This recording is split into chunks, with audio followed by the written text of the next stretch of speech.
तो चलिए स्टार्ट करते हैं पेटी कैश बुक के इस एग्जांपल के साथ. So guys, you can see the example of the petty cash book on my board. So we have a question and some transactions of the business of in a month of January. सो आज हम बनाने वाले हैं फिर एक से पेटी cash book का एग्जांपल. इस क्वेश्चन के बाद में आपको क्वेश्चंस की फोटो भी आपको वीडियो के एंड में मिल जाएंगी. आई थिंक आप पॉज करके उसको देखकर उनको आप क्वेश्चन को सोल्व कीजिएगा और सोल्व करने के बाद जो भी आंसर हो आप कमेंट बॉक्स में कमेंट करके बताइएगा जिससे कि मैं आपको रिमार्क कर सकूं. तो गाइस, सबसे पहले आप देख सकते हैं हमारे सामने जो ये पेटी कैश बुक का एक नमूना बना हुआ है, एक फॉर्मेट बना हुआ है. इस फॉर्मेट में सबसे पहला कॉलम आता है amounts and second column is CBF. What is the mean of CBF? CBS का मतलब होता है कैश बुक फोलियो. इसका मींस जो आपने कल कैश बुक समझी थी इससे पहले वीडियो में, अगर नहीं समझी हो तो प्लीज नीचे देखकर डिस्क्रिप्शन के नीचे उसका लिंक है, प्लीज देखें. और कैश बुक का वहां का page number, folio means page number, इस वाले कॉलम में चढ़ता है. And the third column is date, particular means विवरण जिसे हिंदी में कहते हैं, and voucher number. It means a voucher number. इसमें जो भी वाउचर्स होते हैं एक्सपेंसेस के, जो नंबर होता है उनका, वो यहाँ पर लिखा जाता है. और लास्ट में आता है अमाउंट. आप देख सकते हैं अमाउंट के दो ही कॉलम है जबकि पर्टिकुलर का एक कॉलम है. अमाउंट के दो कॉलम इसलिए है क्योंकि इस वाले कॉलम में हम रिसीप्ट लिखेंगे एंड इस वाले कॉलम में हम पेमेंट्स लिखेंगे. सो गाइस, स्टार्ट करते हैं. क्या होता है कि जो छोटा अकाउंटेंट होता है, जो मैंने आपको बताया था, जो पेटी कैशियर होता है, उसके पास पैसे नहीं होते. तो जो बड़ा अकाउंटेंट होता है या उसका ओनर होता है शॉप का, वो उसको डेली के एक्सपेंसेस करने के लिए कुछ कैश ओपनिंग के तौर पर दे देता है.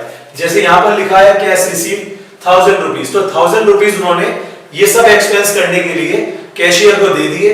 तो सबसे पहले हम रिसीप्ट्स में ये 1000 रुपीज दिखाएंगे, देन उसके बाद ये सारे एक्सपेंसेस बुक में रिकॉर्ड करेंगे. सो गाइस, कैश रिसीव जब होता है तो इसके पीछे कोई जर्नल एंट्री होती है तो ये एज ए बड़े अकाउंटेंट की तरफ से होती है. मींस जब बड़े वाला अकाउंटेंट छोटे अकाउंटेंट को, पेटी कैशियर को ये 1000 रुपीज देता है तो ये एंट्री करता है कि petty expenses, petty cash expense debit to cash. तो इसलिए ये जो पेटी कैश का आपने लेजर बनाया है इसमें जाकर टू कैश लिखते हैं लाइक दिस, और डेट यहां पर आ जाती है और अमाउंट इसकी रिसीप्ट साइड में आएगी क्योंकि 1000 रुपए आपके खर्चे के लिए आए हैं. तो ये रिसीप्ट्स हो गई. ओके गाइस, तो ये 1000 की एंट्री हो गई. अब सारे खर्चे होने हैं. खर्चे के लिए एक कॉन्सेप्ट है, वीडियो आपको बड़े आराम समझ में आ जाएगी. जैसे ये स्टैम्प का खर्चा हुआ है 2 तारीख को, पेड फॉर स्टैम्प ₹70. तो कोई भी खर्चा जब होता है, सबको पता है जनरल का क्या रूल होता है, एक्सपेंसेस शुड बी डेबिट. तो एक्सपेंसेस है, जैसे सपोज हमारा स्टैम्प एक्सपेंसेस है तो स्टैम्प डेबिट हो गया और कैश जा रहा है तो टू कैश. लेकिन यहाँ पे हम लिखेंगे पेटी कैश क्योंकि जो यहाँ पर 1000 रुपीज है ये अभी तक कैश था, लेकिन अब ये पेटी कैश बन चुका है जब ये पेटी कैशियर के पास आ गया.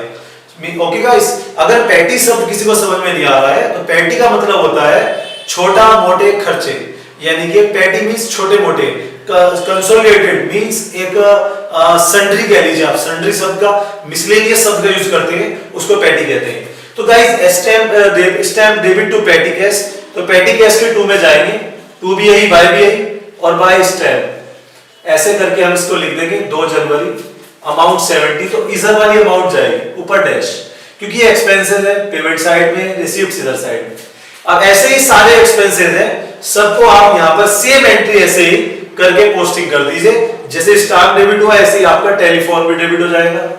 तो by telephone means 50 rupees, date 3 and date 5, refreshment 25, and next is advertisement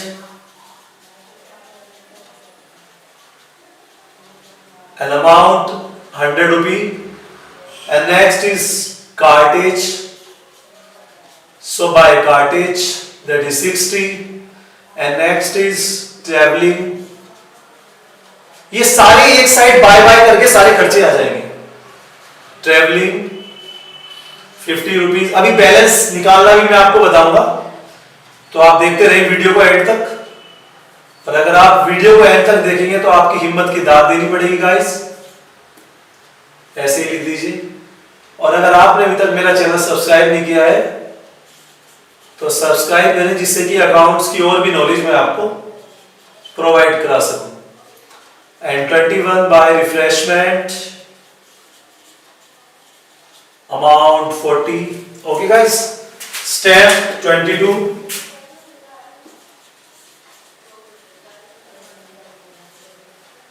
₹20, and next is card is ₹10,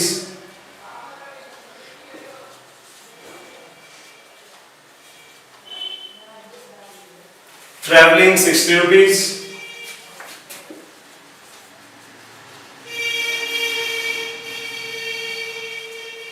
and next courier 30 date में by courier ₹10, and last entry you must see guys on my board, good sale 5000। अब यहाँ पे मैं बात करूंगा माल बेचने की entry आई है, गुड सोल्ड किया है। गुड सोल्ड की पोस्टिंग इस बुक में नहीं होती क्योंकि वो तो कैश बुक में होती है। पेटी कैश बुक में ओनली एक्सपेंसेस की पोस्टिंग होगी, अगर कोई कैशियर से मिलता है उसकी पोस्टिंग होगी, इसकी पोस्टिंग नहीं होगी। ओके गाइस, तो नाउ हमने सब कुछ फिनिश कर लिया है। We ready to calculate the balance of this book.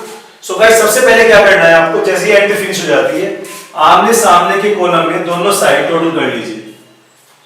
Okay, और ऑलवेज रिसीव्ड ज्यादा होगी क्योंकि अगर मेरी जेब में 10 रुपए हैं तो मैं 10 ही खर्च कर सकता हूं, 12 तो कर नहीं सकता। तो ऑलवेज ये वाला बैलेंस ज्यादा होगा, ₹1000। इसे इधर भी लिख दीजिए। और अब आप ये ₹1000 का कितना खर्च हुआ है डिफरेंस निकाल लीजिए।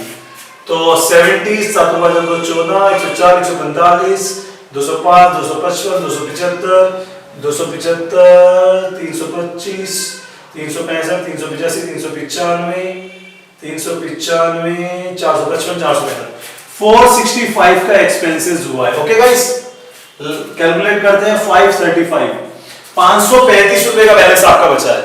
मींस 1000 में से इतना एक्सपेंस किया तो बैलेंस बचा 535। बैलेंस इधर आएगा जिस साइड कम होता है, तो बाय बैलेंस CD 535, और ये मंथ की आखिरी डेट को आता है, और ये बैलेंस यहां पर नीचे पहुंच जाएगा टू बैलेंस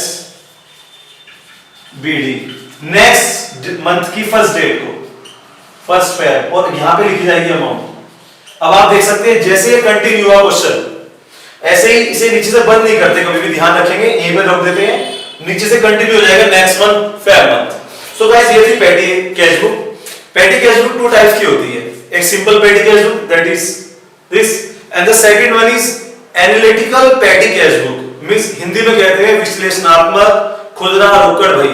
उसमें क्या होता है, जैसे एक्सपेंसेस है, स्टैम्प, टेलीफोन, रिफ्रेशमेंट, अमाउंट के बाद उतने ही कॉलम आगे बढ़ जाते हैं। जैसे मैं आगे बढ़ा दूं इसको, और यहां पे मैं लहंगे खींच दूं, यहां पे लिख दूं मैं स्टैम्प, यहां पे रिफ्रेशमेंट, यहां पे एडवर्टाइजमेंट, ऐसे मैं आगे तक बढ़ा दूं सारे, और ये चार्ट इतना बड़ा हो जाएगा।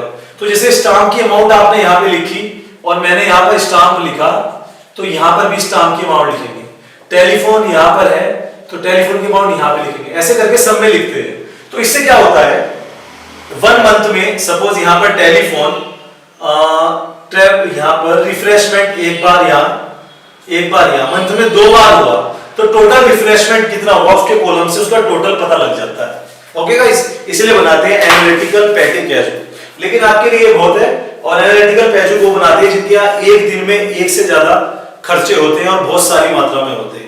तो दोस्तों, आई थिंक आपको अच्छी लगी होगी हमारी वीडियो। अच्छी लगी तो प्लीज कमेंट बॉक्स में कमेंट कीजिए और बने रहिए मेरे साथ। और नेक्स्ट वीडियो हम बनाने वाले हैं क्या कहते हैं, रिकॉन्सिलिएशन, बैंक रिकॉन्सिलिएशन स्टेटमेंट। एक अकाउंटेंट के लिए बहुत जरूरी होता है, तो प्लीज वो देखने के लिए आप सबसे पहले बेल आइकॉन अगर आपने इधर प्रेस नहीं किया है तो जरूर से प्रेस कर दीजिए, और आपकी हिम्मत की दाद देनी पड़ेगी कि आप वीडियो को अभी तक देख रहे हैं, सब्सक्राइब भी कर दीजिए। गाइस, इसके साथ मैं आपको कुछ क्वेश्चन दे रहा हूं, अभी क्वेश्चन देखेंगे आप, तो पॉज करके आप उस क्वेश्चन को सोल्व कीजिए, आंसर उसका कमेंट बॉक्स में दीजिए। ठीक है।